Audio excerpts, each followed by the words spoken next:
Welcome all of you to my video. In this video we are going to see chapter 4 geometry. It says 4.4 7th sum. In two concentric circles, a chord of length 16 cm of the larger circle becomes a tangent to the smaller circle whose radius is 6 cm. Find the radius of the larger circle. So என்ன கேட்டிருக்காங்கன்னா இந்த மாதிரி concentric circles. So concentric சர்க்கிள்ஸ்னால் வெளியே ஒரு circle தென் உள்ள ஒரு circle. So தெளிவாக போட்டு காட்டுறேன்.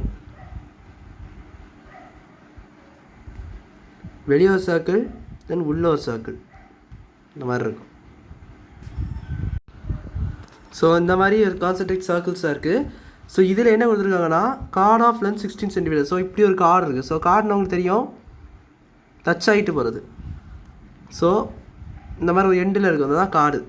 ஒரு சர்க்கிளில் இந்த மாதிரி எண்டில் போட்டோன்னா அதுதான் நம்மளுக்கு கார்டு. ஸோ இது இந்த இடத்துல இந்த மாதிரி இந்த சின்ன சர்க்கிள் வந்து டச் ஆகிட்டே போகுது அப்படி சொல்லி கொடுத்துருக்காங்க. ஏன்னா பாருங்க கொடுத்துருக்காங்க, chord of length 16 cm becomes a tangent to the smaller circle. So the smaller circles-க்கு இந்த tangent ஆயிருது. இது 16 cm chord, larger circle-உடைய 16 cm chord. larger circle-உடைய chord, but அந்த small circle-க்கு அது என்னது, tangent. ஸோ இதுக்கு இந்த இடத்துல நடுவில் ரெண்டுமே பாயிண்ட் இது. ஸோ இதுக்கான ரேடியஸ் என்ன கொடுத்துருக்காங்கன்னா இதுதான் கொடுத்துருக்காங்க, 6 cm அப்படி சொல்லி கொடுத்துருக்காங்க. So this is 6 cm. So இது ஓன்னு வச்சுக்கலாம். இது ஏ அண்ட் பி. இந்த பாயிண்ட்டை பின்னு வச்சுக்கோங்க. இந்த பாயிண்ட்டை பின்னு வச்சுக்கோங்க. இப்போ பாருங்கள், நம்மளுக்கு இது டோட்டல் ஹார்டு 16. ஸோ பாதி பாதியாக போட்டுடலாமா, 8 cm here and 8 cm here. So இது இவ்வளோ விஷயம் நம்மளுக்கு தெரியும். Radius of the larger circle, larger சர்க்கிளோட ரேடியஸ், இதோடைய வேல்யூ என்னன்னு சொல்லி கேட்டிருக்காங்க. இப்போ பாருங்கள் இப்போ நம்மளுக்கு என்ன கொடுத்துருக்காங்கன்னா tangent to the large smaller circle அப்படின்னு சொல்லி கொடுத்துருக்காங்க. So radius of the larger circle. இப்போ பாருங்கள், நம்மளுக்கு இது ட்ரையாங்கிள் மாதிரி ஜாயின் பண்ணிக்கலாம் இந்த மாதிரி. அப்படின்னா நம்மளுக்கு பித்தாகரஸ் தியரம் இன்க்ளூட் பண்ணலாம். ஸோ இந்த மாதிரி ஜஸ்ட் ஜாயின் பண்ணிக்கோங்க. ஜாயின் பண்ணிக்கிட்டு ஸோ இப்போ இது நமக்கு 90 டிகிரி எங்கன்னு கண்டுபிடிக்கணும். ஸோ டேஞ்சென்ட்டுக்கும் ரேடியஸ்க்கும் 90 degree. So here also 90 degree, here also 90 degree. So ரெண்டுமே 90 டிகிரி சொல்லலாம். நம்மளுக்கு தேவையான வேல்யூ வந்து radius of the larger circle. So let me take the left side. Left side நான் எடுத்துக்கிட்டேன். ஸோ லெஃப்ட் சைடு எடுத்துக்கிட்டேன்னா இது பார்க்க எப்படி தெரியுது, ரேடியஸ் மாதிரி தான் தெரியுது. பாருங்கள், இந்த ஓவிலேருந்து இங்கே இந்த லார்ஜர் சர்க்கிளில் ஜாயின் ஆகுது. ஸோ இது பார்க்க ரேடியஸ் மாதிரி தெரியுது. ஸோ அதனால் ஓஏ இல்லை ஓபி எதனால் கண்டுபிடிச்சாலும் ஒன்றும் இல்லை, நான் ஓஏ கண்டுபிடிக்கேன். ஸோ ஓஏ கண்டுபிடிக்கணும்னா இந்த ட்ரையாங்கிள் நீங்கள் ஃபுல்லாக கான்சன்ட்ரேட் பண்ணணும். ஸோ இந்த ட்ரையாங்கிள் கான்சன்ட்ரேட் பண்ணினா ஹியர் இட் இஸ் 8, ஏபி வந்து 8 cm. AB 8 cm. So construction ஸ்மார்ட்டாக எழுதிக்கங்க. எப்படி எழுதணும்னா O be the centre of the circle and AB is the chord here 16 cm. So the radius is perpendicular to, so அந்த step எழுதி காட்டுற பாருங்கள். The radius is perpendicular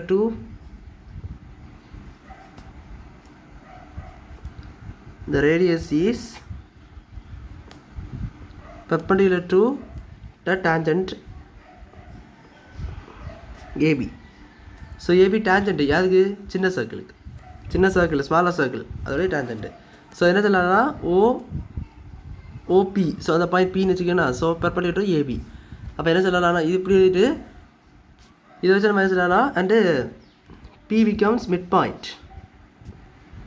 B வந்து mid பாயிண்டாக மாறிடும். எதுக்கு, ஏபிக்கு மிட் பாயிண்ட் ஆகிடும். ஸோ அது வச்சு நம்மளுக்கு என்ன எழுதலாம்னா AP is equal to 8 cm and PB is also 8 cm.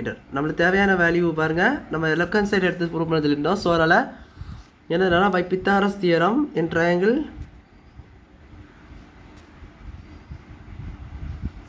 எந்த ட்ரையாங்கிள். ஸோ இதில் 90 டிகிரி அது இது. ஸோ ஓபிஏ அப்படி எடுத்துக்கலாம். ஸோ ஹைப்பர்டென்யூஸ்க்கு ஆப்போசிட் தான் நம்மளுக்கு வந்து hypotenuse. So OA square is equal to OB square plus BA square. So OA square என்பது நம்மளுக்கு தெரியாத ஒரு வேல்யூ. ஸோ மற்ற ரெண்டும் தெரியும். ஓபி தெரியும், ஓபி 5 6 ப்ளஸ் இது 8 ஸ்கொயர் ஏபி. ஸோ எடுத்து சால்வ் பண்ணிங்கன்னா 36 + 64 அப்படி கிடைக்கும். So OA square is equal to 36 + 64 nothing but 100. OA is equal to √100, that is OA is equal to 10 cm. So the radius of the larger circle is 10 cm. அப்படி தான் some நீங்கள் முடிச்சுக்கலாம். So அவ்வளோதான் அந்த some புரிஞ்சிருக்கும்னு நினைக்கிறேன். Video பிடிச்சா like பண்ணுங்கள், ஷேர் பண்ணுங்கள், சப்ஸ்கிரைப் பண்ணுங்கள். டவுட்ஸ் இருந்தால் கமெண்ட்ஸ் சொல்லுங்கள். தேங்க்யூ.